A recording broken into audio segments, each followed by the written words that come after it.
आज हम लोग भारतीय संविधान के बारे में जानते हैं, डिटेल जानेंगे। तो जानने से पहले अगर अभी तक आपने चैनल को सब्सक्राइब नहीं किया है तो चैनल को सब्सक्राइब कर दीजिए ताकि आपको हर तरह का वीडियो मिलती रहे। तो आज हम लोग बिना देरी किए हुए भारतीय संविधान के बारे में जानते हैं। तो भारतीय संविधान के विकास का इतिहास क्या है उसके बारे में, कि जो भारतीय संविधान है उसके विकास का इतिहास क्या है। तो संविधान जो है किसी भी देश का कानूनी दस्तावेज है। जो संविधान है, कोई देश रहे, किसी देश का संविधान है वो उसी का कानूनी दस्तावेज है। और किसी भी देश का संविधान उसकी राजनीतिक व्यवस्था का बुनियादी ढांचा निर्धारित करता है। बुनियादी ढांचा को क्या करता है? निर्धारित करता है, जिसके अंतर्गत उसकी जनता शासित होती है। जिसके अंतर्गत उसकी जनता क्या होती है? शासित होती है। और जो आपका संविधान है दो है, लिखित और अलिखित। तो भारत में लिखित संविधान है और ब्रिटेन में अलिखित संविधान है। चलिए आगे हम लोग जानते हैं इसके बारे में। तो 1773 ईस्वी में रेगुलेटिंग एक्ट, उसके बाद 1935 ईस्वी में भारत शासन अधिनियम और उसके बाद 1946 ईस्वी में कैबिनेट मिशन के बारे में बताया गया है। यानी 73 में रेगुलेटिंग एक्ट हो गया, 35 में भारत शासन अधिनियम और 46 में कैबिनेट मिशन के बारे में। चलिए इसके बाद आगे चलते हैं। तो 1773 की रेगुलेटिंग एक्ट क्या है? तो 1757 ईस्वी की प्लासी युद्ध और 1764 ईस्वी के बक्सर के युद्ध को अंग्रेजों द्वारा जीत लिए जाने के बाद, ये प्लासी युद्ध और बक्सर के युद्ध अंग्रेजों के द्वारा जीत लेने के बाद बंगाल पर ब्रिटिश ईस्ट इंडिया की कंपनी शासन हो गया था। यानी कि किसका? जो ब्रिटिश था उसका शासन हो गया था। और इसी शासन को अपने अनुकूल रखने के लिए अंग्रेज ने समय समय पर कई एक्ट पारित किए थे, जो कि भारतीय संविधान के विकास की सीढ़ियाँ बनी। भारत के संविधान बनने का, विकास करने का सीढ़ियाँ बनी।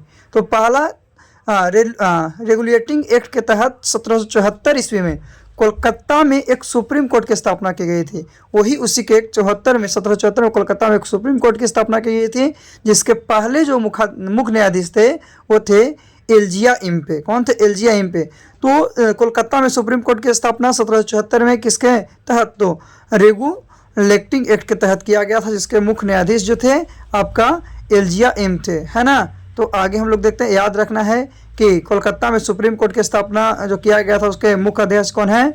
तो एलजिया इम्पे थे। चलिए आगे इसके बारे में चलते हैं। तो 1935 का भारत शासन अधिनियम, 1935 का भारत शासन अधिनियम क्या है? तो भारतीय संविधान के बहुत सा भाग इस नियम से लिया गया। जो 1935 का भारत शासन अधिनियम है, इसमें भारतीय संविधान के बहुत से भाग को लिया गया है। और इसी नियम के द्वारा, इसी अधिनियम के द्वारा म्यांमार को भारत से अलग कर दिया गया है। और जो भारत शासन अधिनियम है, इसके अंतर्गत म्यांमार को भारत से क्या कर दिया गया? अलग कर दिया गया है। और जो ये शासन अधिनियम है, इसी के अंतर्गत आपका भारतीय रिजर्व बैंक की आपका स्थापना की गई थी। कौन से? तो 1935 का भारत शासन अधिनियम था, उसी के द्वारा भारतीय रिजर्व बैंक की स्थापना की गई। और बहुत से भारत का संविधान का बहुत से भाग इसी से लिया गया है, बहुत सा भाग। और इस अधिनियम द्वारा म्यांमार को, किसको? म्यांमार को किससे? तो भारत से अलग कर दिया गया। तो ये सब जो हुआ आपका 1935 का भारत शासन अधिनियम के अनुकूल हुआ। किसके अनुकूल? भारत शासन अधिनियम के अनुकूल। चलिए इसके बाद हम लोग चलते हैं। तो 1946 के कैबिनेट मिशन का गठन, तो 1946 के कैबिनेट मिशन का गठन जुलाई 1946 ईस्वी में हुआ था, है ना। और इसके तहत भारतीय संविधान के निर्माण के लिए, और इसी के तहत भारतीय संविधान के निर्माण के लिए संविधान सभा का गठन किया गया था, है ना। और वही संविधान सभा में सदस्यों की कुल संख्या 389 था, जिसमें 292 ब्रिटिश प्रांत के प्रतिनिधि थे। 292 ब्रिटिश प्रांत के प्रतिनिधि थे, 93 जो थे देसी रियासत के प्रतिनिधि थे, और उसके बाद 4 जो थे वो आपका चीफ कमिश्नर थे। तो पूछता है कि संविधान सभा के सदस्यों की कुल संख्या कितनी है? तो 389, जिसमें 292 जो है ब्रिटिश प्रांत के प्रतिनिधि हैं और 93 जो है आपका देसी रियासत के प्रतिनिधि है। और इसके अलावा 4 जो हैं वो आपका चीफ कमिश्नर हैं। चलिए आगे हम लोग चलते हैं।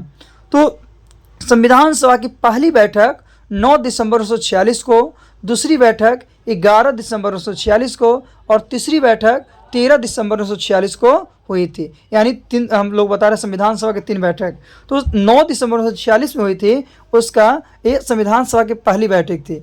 और सभा के सबसे बुजुर्ग सदस्य जो था सच्चिदानंद सिन्हा को सभा का अस्थायी सदस्य चुना गया था। ये जो 9 दिसंबर 1946 से हुई थी, उसमें सबसे बुजुर्ग सभा का जो अध्यक्ष चुना गया था, और भी क्या अस्थायी अध्यक्ष है ना, वो डॉक्टर सच्चिदानंद सिन्हा को चुना गया था, क्योंकि ये सबसे बुजुर्ग थे। और मुस्लिम लीग ने इस बैठक का बहिष्कार किया। ये बैठक जो हुआ था, इसका बहिष्कार मुस्लिम लीग के द्वारा किया गया था, है ना। आगे 11 दिसंबर 1946 ईस्वी जो दूसरी बैठक हुई थी, इसमें अस्थायी सदस्य चुन लिया गया था, और वह अस्थायी सदस्य डॉक्टर राजेंद्र प्रसाद को चुना गया था। उसके बाद तीसरी जो आपका संविधान सभा के बैठक हुई 13 दिसंबर 1946 ईस्वी को, उसमें जवाहरलाल नेहरू ने सभा के समक्ष, सभा जो था उसके सामने उद्देश्य प्रस्ताव पेश किया था, उद्देश्य किया, और इसी का संविधान बनने का कार्य शुरू हो गई।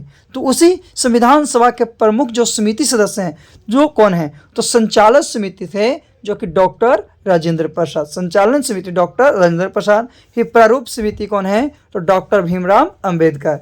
और प्रांतीय संविधान समिति कौन है, तो सरदार वल्लभ भाई पटेल। संघीय संविधान समिति कौन है, पंडित जवाहरलाल नेहरू। और वही राष्ट्र ध्वज संबंधी समिति जो है डॉक्टर राजेंद्र प्रसाद। और जो संविधान का निर्माता जो है डॉक्टर भीमराव अम्बेडकर को माना जाता है, और इनका सहयोगी डॉक्टर राजेंद्र प्रसाद को। क्यों, क्योंकि एक प्रारूप समिति थे तो एक संचालन समिति थे। तो याद रखना कि संचालक समिति डॉक्टर राजेंद्र प्रसाद, प्रारूप समिति डॉक्टर भीमराव अम्बेडकर, प्रांतीय संविधान समिति सरदार वल्लभ भाई पटेल, संघीय संविधान समिति पंडित जवाहरलाल नेहरू, और राष्ट्रीय संबंधी क्या है समिति जो है डॉक्टर राजेंद्र प्रसाद। और जो संविधान सभा है उसके जनक भी डॉक्टर भीमराव अम्बेडकर को माना जाता है। चलिए आगे। तो 3 जून 1947 ईस्वी को यह घोषणा कर दिया गया था कि भारत का बंटवारा होगा। कितने पूछेगा कि भारत का बंटवारा की घोषणा कब की गई थी, तो 3 जून 1947 ईस्वी को, है ना। जो एक भारत था और एक पाकिस्तान। तो भारत 15 अगस्त 1947 ईस्वी को अलग हुआ, और क्या पाकिस्तान 14 अगस्त 1947 को ये क्या हुआ, बंटवारा हुआ भारत और पाकिस्तान में, है ना। तो देश विभाजन के बाद, देश जब विभाजन हो गया, उसके बाद संविधान सभा का पूर्ण गठन 31 अक्टूबर 1947 को किया गया। कितना, देश विभाजन के बाद संविधान सभा का पूर्ण गठन 31 अक्टूबर 1947 को किया गया, जिसमें सदस्यों की कुल संख्या 299 थी, है ना। जिसमें 229 प्रांतीय सदस्य थे, 229 कहाँ प्रांतीय सदस्य थे, और 70 जो थे आपका देसी रियासतों के सदस्य थे, है ना। तो पूछेगा कि देश के विभाजन के बाद, तो 31 अक्टूबर 1947 को। आगे दुनिया भर के संविधान को बारीकी से परखने के बाद, यानी जितने दुनिया भर के संविधान को क्या बारीकी से परखें और परखने के बाद बाबा साहब भीमराव अम्बेडकर ने भारतीय संविधान का मसौदा तैयार किया। यानी सभी जगह को बारीकी ढंग से परखा, उसके बाद इसको तैयार किया गया। वही 26 नवंबर 1949 ईस्वी को भारतीय संविधान पूरी तरह से तैयार हो गया, और इसी के द्वारा संविधान सभा द्वारा पारित कर दिया गया। और इसको ये तैयार कब हुआ, 26 नवंबर 1949 ईस्वी को। इसीलिए 26 नवंबर को संविधान दिवस मनाया जाता है, 26 दिसंबर को संविधान दिवस। लेकिन ये जो भारत में लागू हुआ वो 26 जनवरी 1950 ईस्वी को। कितना को, 26 जनवरी 1950 ईस्वी को। यानी 26 जनवरी 1950 को भारत में संविधान लागू कर दिया गया, और लागू करने का भारत था जो कि एक गणतंत्र देश बन गया। कौन सा देश, गणतंत्र देश बन गया। यानी 26 जनवरी 1950, उसी के अवसर पर गणतंत्रता दिवस मनाते हैं।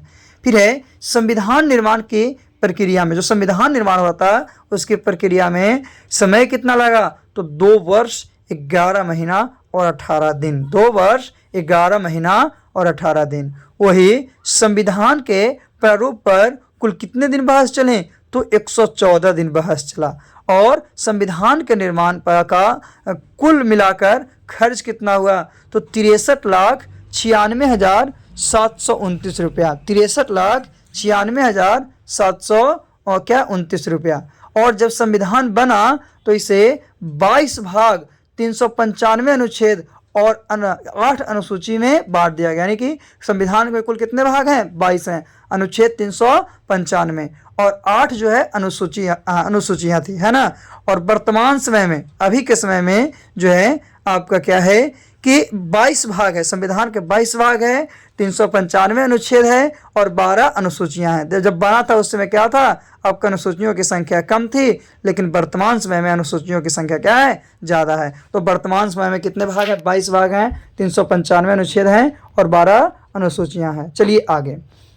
तो संविधान सभा द्वारा किए गए कुछ अन्य कार्य, और लेकिन इसके अलावा संविधान सभा क्या कार्य किया, तो संविधान सभा में 22 जुलाई 1947 ईस्वी को 22 जुलाई 1947 ईस्वी को राष्ट्रीय ध्वज को अपनाया गया। राष्ट्रीय ध्वज क्या है, तिरंगा। तो तिरंगा को अपनाया गया, जिसका रेशियो 2:3 होता है ना। आगे फिर है 24 जनवरी 1950 ईस्वी को राष्ट्रगान को अपनाया गया। यानी भारतीय संविधान में 24 जनवरी 1950 ईस्वी को राष्ट्रगान को अपनाया गया था। वही 26 जनवरी 1950 ईस्वी को राष्ट्रगीत को अपनाया गया था। यानी राष्ट्रगान को 24 जनवरी को 1950 को, वही राष्ट्रगीत को 26 जनवरी 1950 को। वही आपका राष्ट्रीय ध्वज जो तिरंगा है उसको भारतीय संविधान में 22 जुलाई 1947 ईस्वी को अपनाया गया था। और तिरंगे में 3 कलर होते हैं और इसमें चक्रों की संख्या में तिलियों की संख्या 24 होती है। फिर है स्वतंत्र भारत का पहला मंत्रिमंडल 1947 में देखा गया था। तो उस समय सबसे पहले प्रधानमंत्री जवाहरलाल नेहरू बने थे और गृह मंत्री जो थे वो वल्लभ भाई पटेल बने थे, गृह मंत्री वल्लभ भाई पटेल। शिक्षा मंत्री जो थे वो आपका मौलाना अब्दुल कलाम आज़ाद बने थे। रेलवे मंत्री डॉक्टर जॉन मथाई बने थे। श्रम मंत्री जगजीवन राम बने थे, है ना। और रक्षा मंत्री बलदेव सिंह बने थे, रक्षा मंत्री बलदेव सिंह बने थे। फिर है स्वास्थ्य मंत्री राजकुमारी अमृत कौर बने थे। जो स्वास्थ्य मंत्री थे वो राजकुमारी अमृत कौर बने थे। और वित्त मंत्री जो थे वो R.K. शनमुगम शेट्टी बने थे। कौन, R.K. शनमुगम शेट्टी जो थे वो आपका बने थे। तो ये सब जो था स्वतंत्र भारत का पहला मंत्रिमंडल 1947 ईस्वी में बने मंत्री थे। आगे तो संविधान के स्रोत क्या है, तो दुनिया भर के संविधान को बारीकी से परखें, ये तो हम पहले बताएं। और परखने के बाद बाबा साहब भीमराव अम्बेडकर ने भारतीय संविधान का मसौदा तैयार किया। और वही भारतीय संविधान के अनेक देशी एवं विदेशी स्रोत हैं। तो देशी स्रोत में क्या है कि भारतीय संविधान पर सबसे अधिक प्रभाव भारतीय शासन अधिनियम 1935 का पड़ा है, जो पहले बताया गया। और भारतीय संविधान के 395 अनुच्छेदों में से लगभग 250 अनुच्छेद जो है आपका भारतीय शासन अधिनियम 1935 से लिया गया है। फिर है विदेशी स्रोत में कौन कौन थे, तो अमेरिका से लिया गया भी, कुछ ब्रिटेन से लिया गया, कुछ ऑस्ट्रेलिया से लिया गया, कुछ आयरलैंड से लिया गया, कुछ जर्मनी से लिया गया, कुछ कनाडा से लिया गया, कुछ दक्षिण अफ्रीका से लिया गया, कुछ रूस से लिया गया और कुछ जापान से लिया गया। यानी कि बहुत जगह से लिया गया संविधान बनाने में। तो देखते हैं कि कहाँ से क्या क्या चीज़ लिया गया है ना। इसीलिए हम लोग भारत के संविधान को क्या कि सभी जगह से लेने के लिए जब लिया गया है, इसीलिए कभी कभी भिखमंगों का संविधान जो है भारत को कह दिया जाता है। क्यों, क्योंकि ये बहुत सी जगहों से लिया गया है। चलिए तो कहाँ से क्या लिया गया है उसके बारे में जानते हैं। इससे पहले आपका भीमराव अम्बेडकर का एक क्या था स्टेटमेंट था, कथन था कि संविधान के मूल विचारों पर, जो संविधान है उसके मूल विचारों पर किसी देश का पेटेंट नहीं है। इसमें से अच्छे विचारों को लिया जा सकता है, अच्छे विचार को लिया जा सकता है, ऐसा कथनानुसार भीमराव अम्बेडकर का था। तो भारतीय संविधान में कहाँ से, ब्रिटेन से क्या लिया गया, तो भारत संविधान में ब्रिटेन से संसदीय प्रणाली को लिया गया और एकल नागरिकता को लिया गया। ब्रिटेन से क्या लिया गया, 2 चीज़ को लिया गया है, संसदीय प्रणाली को और एकल नागरिकता को। कहाँ से, ब्रिटेन से लिया गया है। यानी अलग अलग जो देश है अलग अलग चीज़ को लिया गया है, जिसमें हम बताएं कि ब्रिटेन से 2 चीज़ को लिया गया है। एक जो है संसदीय प्रणाली और दूसरा जो है वो है एकल नागरिकता। क्या, एकल नागरिकता। तो चलिए ब्रिटेन के बाद हम लोग दूसरे देश की बात करते हैं कि दूसरे से क्या लिया गया है। तो संयुक्त राज्य अमेरिका, यहाँ से आपका मौलिक अधिकार को लिया गया, संयुक्त राज्य अमेरिका से मौलिक अधिकार को। फिर है निर्वाचित राष्ट्रपति को लिया गया है, उपराष्ट्रपति को लिया गया है और न्यायालय की व्यवस्था को लिया गया। ये 4 चीज़ जो है आपका अमेरिका से लिया गया है। और उसके बाद आयरलैंड की बात करते हैं, तो आयरलैंड से भी लिया गया है राज्य के नीति निर्देशक तत्व, राज्य के नीति निर्देशक तत्व का जो है वो आपका आयरलैंड से लिया गया है। और राज्यसभा में राष्ट्रपति द्वारा सदस्यों का नामकरण जो होगा वो भी आपका आयरलैंड से लिया गया है। कौची में? भारतीय संविधान में। तो अभी हम लोग अमेरिका के बारे में जान गए और आयरलैंड के बारे में जान गए कि अमेरिका से 4 था, मौलिक अधिकार, निर्वाचित राष्ट्रपति, उपराष्ट्रपति और न्यायालय की व्यवस्था, और आयरलैंड से 2 था। चलिए इसके बाद हम लोग आगे देश के बारे में जानते हैं। तो आगे जर्मनी से आपातकाल को लिया गया। आपातकाल जो लागू होता है 3 गो, वो जर्मनी से लिया गया है भारत में। फिर जापान से विधि द्वारा स्थापित प्रक्रिया को लिया गया। जापान से विधि द्वारा स्थापित प्रक्रिया को लिया गया है। फिर दक्षिण अफ्रीका से संविधान संशोधन को दक्षिण अफ्रीका से लिया गया है। और ऑस्ट्रेलिया से समवर्ती सूची का विभाजन को लिया गया। यानी समवर्ती सूची का विभाजन कहाँ से लिया गया है? ऑस्ट्रेलिया से लिया गया। तो ये सब देशों से भारतीय संविधान के विदेशी स्रोत में लिया गया है। तो समवर्ती सूची में कुछ विषय लिखे हुए हैं। समवर्ती सूची है, उसमें कुछ विषय लिखे हुए हैं जिन पर राज्य और केंद्र दोनों ही कानून बनाते हैं। और समवर्ती सूची में कुछ विषय ऐसे लिए गए हैं जिसपे राज्य भी आपका कानून बनाएगा और केंद्र भी कानून बनाएगा, है ना।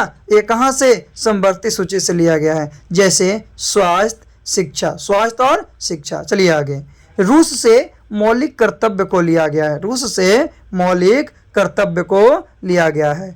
वही स्वर्ण सिंह समिति की सिफारिश पर वर्ष 1976 में 42वें संविधान संशोधन द्वारा मौलिक कर्तव्य को संविधान में क्या किया गया था? शामिल किया गया था। जिसमें कुछ है, पहला तो संविधान का पालन करें और उनके आदर्शों, संस्थानों, राष्ट्रध्वज या राष्ट्रीय गान का आदर करें। फिर था सार्वजनिक संपत्ति को सुरक्षित रखें और हिंसा से दूर रहें। हिंसा से क्या रहें? दूर रहें।